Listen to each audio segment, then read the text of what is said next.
শুনুন কাপুরুষ হিন্দু, সেকুলার হিন্দু, রাহুল গান্ধীর history check করবেন, তারপরে কংগ্রেসে ভোট দেবেন, তারপরে ওনার ঝান্ডা হাতে ধরবেন।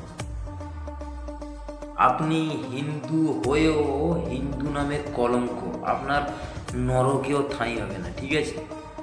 কেন বলছি আপনারা বলবেন হয়তো ভুলভাল আমি মন্তব্য করছি, কিন্তু একটা কথা মনে রাখবেন, নেতাজি সুভাষচন্দ্র বসু কংগ্রেস সভাপতি পদ থেকে পদত্যাগ করেছিলেন কেন জানেন?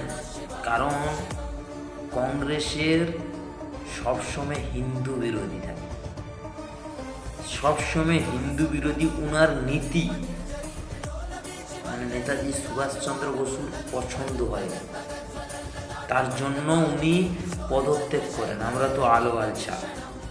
এমনকি কংগ্রেস নেতাজি সুভাষচন্দ্র বসুকে শাস্তির দাবি করেছিল, আপনারা কি জানেন?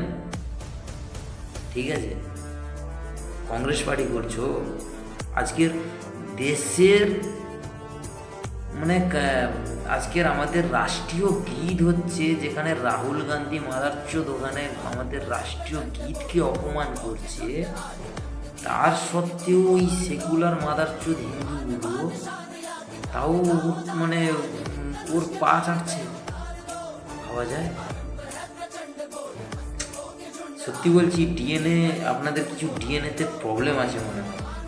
ডাক্তার ভুল করে, আপনারা ডিএনএ একবার টেস্ট করবেন তো, আপনাদের রক্ত কার ফ্যামিলির একবার চেক করবেন, আপনারা হিন্দু হতে পারেন। ধন্যবাদ। জয় শ্রীরাম। সবাই ভালো থাকবেন।